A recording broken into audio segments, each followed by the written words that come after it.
Thank you for listening. This is Linda Pinizzato at the Hayes FM. You're listening to The Condo Expert. We've touched on a lot of different things right now relating again to condominiums, of course. And I certainly want to ask all of the condo owners out there to email me, linda@lindapinizzato.com. We'd like to hear more of the comments that are coming through. We've had so many varieties of concerns, but we've also received some really cool suggestions. And the suggestions have generally related towards having community, events within the building and creating more ways of getting to know your neighbor. And I think that that's a great idea. I think that there has to be more of that, actually. And I think if anybody out there is involved in some kind of nonprofits or charities and so on, maybe it would be the ideal time to get your neighbors involved in the same. You might find it amazing at how many people would be willing to step forward had they known that you were actually involved. The other day I wrote a very long, complex information actually that I put on the blog Ontario. Co-Ontario has it on their blog site, and I would welcome everyone to take a quick look at it. The reason I did is because MPP Rosario Marchese of Trinity Spadina stepped forward, and he's now submitted another private members bill. I believe it was in March of this year, and from what I understand, it was his fourth private members bill. And the sad part about it is while he turned around and wrote this information and sent it into the Toronto Star and gave his input on what he believes, which are all parts of his private members bills, are going to be the perfect answer to a Condo Act review and a better Condo Act, somewhere around the way, he did not make one mention of the fact that there is a Condo Act review in place right now, and it's been going on since last June when it was commissioned by the Liberal government. And him being an NDP representative, I have to step back and think, what on earth? Why would you not be supportive of something, an initiative that's in motion right now, as opposed to stepping out on your own as an NDP MPP, which it almost appears as if it's some kind of a drive to get a ton of votes from people, because now all of a sudden he wants to make sure that he stepped forward and said, hey, look at me. I'm MPP Rosario Marchese, and I've put forward my fourth private members bill regarding the Condo Act. And we need a Condo Act tribunal, and people aren't being looked after. And, I've got all these complaints. We've come up with the right answers. Many of his answers, granted, are coming from condominium owners during a series of open forums that he's had, within his riding.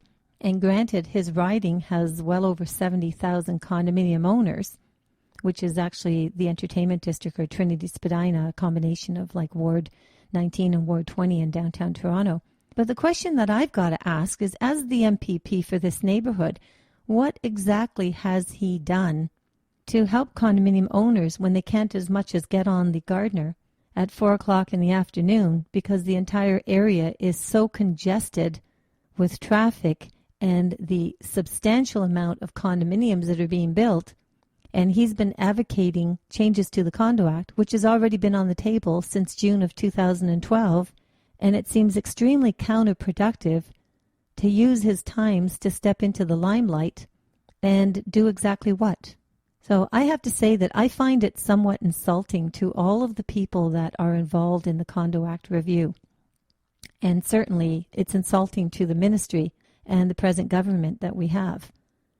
Rather than going against the force of what's out there, why not join the force and be a lot more productive? Or is this strictly about the decisions between Liberal and NDP? Because that's what it comes across. And if that is the case, then I'd say that that was sad. And, I would think twice about which direction I would want to put my votes. So, I think that right now, with the Condo Act review, yes, granted, a lot of the issues have been come to play. I mean, attempts are being made to make changes, and hopefully they're all going to be viable changes, and they're going to be helping every condominium owner in the province. I would have never got involved in all of this had I not realized myself that there is a huge problem, and every possible effort's been taken to help.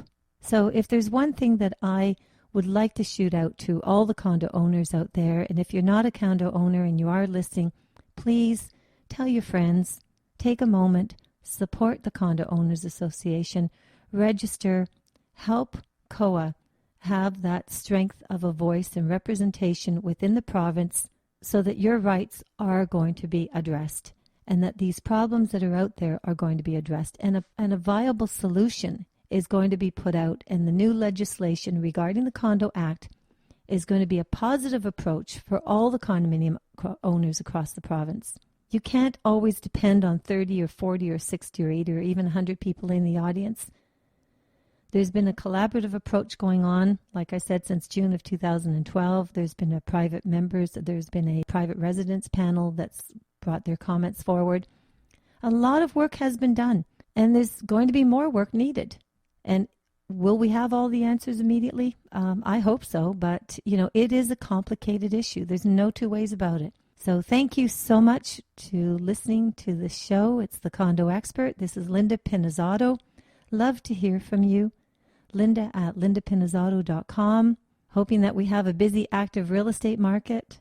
Good luck to everyone. Have a wonderful day.